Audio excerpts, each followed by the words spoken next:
Okay na ba sa inyo, ma'am, nga isa ka sa atong challenger? Grocery challenge, ma'am. 10, 9, 8. RMC loves drop the blessings down.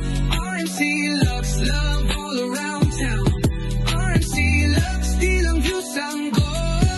Kindness sa tulong yun ang role.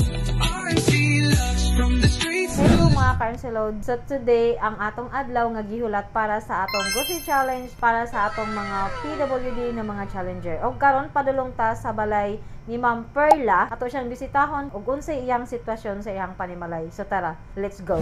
So mga ka-RMC Loads, ni ata diri karon sa barangay Iscalon, Balibayon, Surigao del Norte. Sa atong bisitahon ang atong usa ka challenger sa grocery challenge na ang atong kuan is mga PWD. Ang pangalan ay walay lain kundi si Ma'am Perla Laruda. Mo niyang ilahang balay. Palang nimo diri makita dayon nimo ang ilahang balay. Ang mga anak ni Ma'am Perla is na siya duha ka anak nga PWD. Ang isa is dili makalakaw, na siya dala-dala nga crutches nga stainless, no? And then ang isa niya ka anak dili gyud siya makapanaw. So karon mga ka-RMC Loads atong lantaw ug unsa ang ilahang sitwasyon diri sa ilahang panimalay.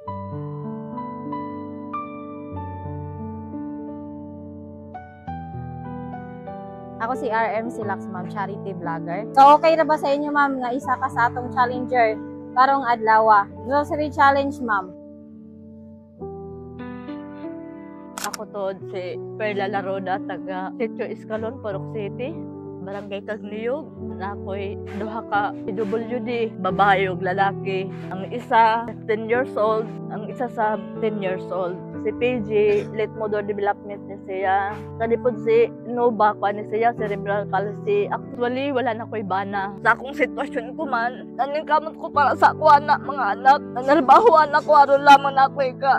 Aron na, maatan ako ang panginahalan sa ako, mga anak, bisan man tuod sa yung unani lang na tamagi. Sa kuman sa ako sitwasyon, gabi ka lisod. Ano man, lisod mo ko ang kay labi na nako sa kanang kibali sa kuman ako. Napasalamat lang ko sa ako bayaw sa natagtaga ko ng trabaho kay sa pagkakuman lisod jud bang hanap og trabaho pero mo nagiingon na. Di kaya na ako ang tanan aron laman ma. Aron malaman matagbo ang panginahalan sa ako mga anak bisan sa imong ani man na sitwasyon namo. Pero po sa inyo, ma'am, sir, magpasalamat po kuna ko. Naisa po ko na inyo natabangan sa dili na samba-samba lang ni na maatang sa amoa. Pero amo tingaligin mo na mo nang ako ginuon. Dako na kong pasalamat sa Ginoo.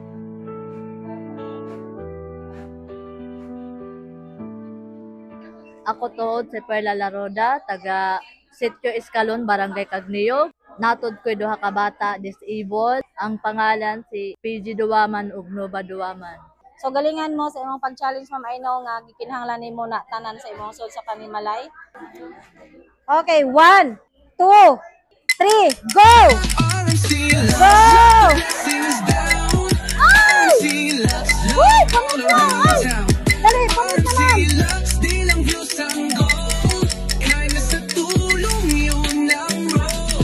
ma'am, gatas!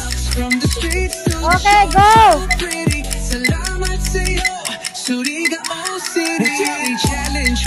Bugas?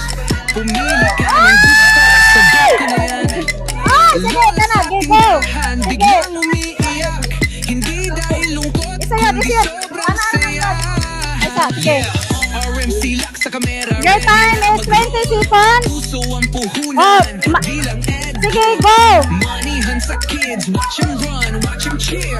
Blessings sa bawat taon, every month, every year. 10, 9, 8, 7, 6, 5, 4, 3, 2, stop! Ng tulong, walang kapantay sa vlog mo. Lahat kami kasabay. RMC loves, drop the blessings down. RMC loves, love all around town. RMC loves. Gilak naman si ma'am. Hello. Kumusta ang si atong gibati human sa atong challenge niya kanang imong nakuha? Siguro na kung kalipay, ma'am, kay bisan mo to sa yung nani lang na challenge, ma'am. Tibali mo na na masulbad na ako ang tanan ako panginahalan sa balay, ma'am. Labi na kay Mo nag-iingon ma'am na sa kuman ma'am na sa kuman na panahon na ma'am makudod mga palipon ma'am. Pero mo nag-iingon na di ta halos maka-afford. Mo na ko ma'am na daghang salamat sa inyo tabang sa ako ma'am. So deserve yun ni kayo ninyong tanan. Salamat. And God bless you. God bless po. Padayon lang sa kinabuhi sa matag adlaw. Salamat. Ang Ginoo naa kanunay nagalantaw sa inyo. RMC Lux, drop the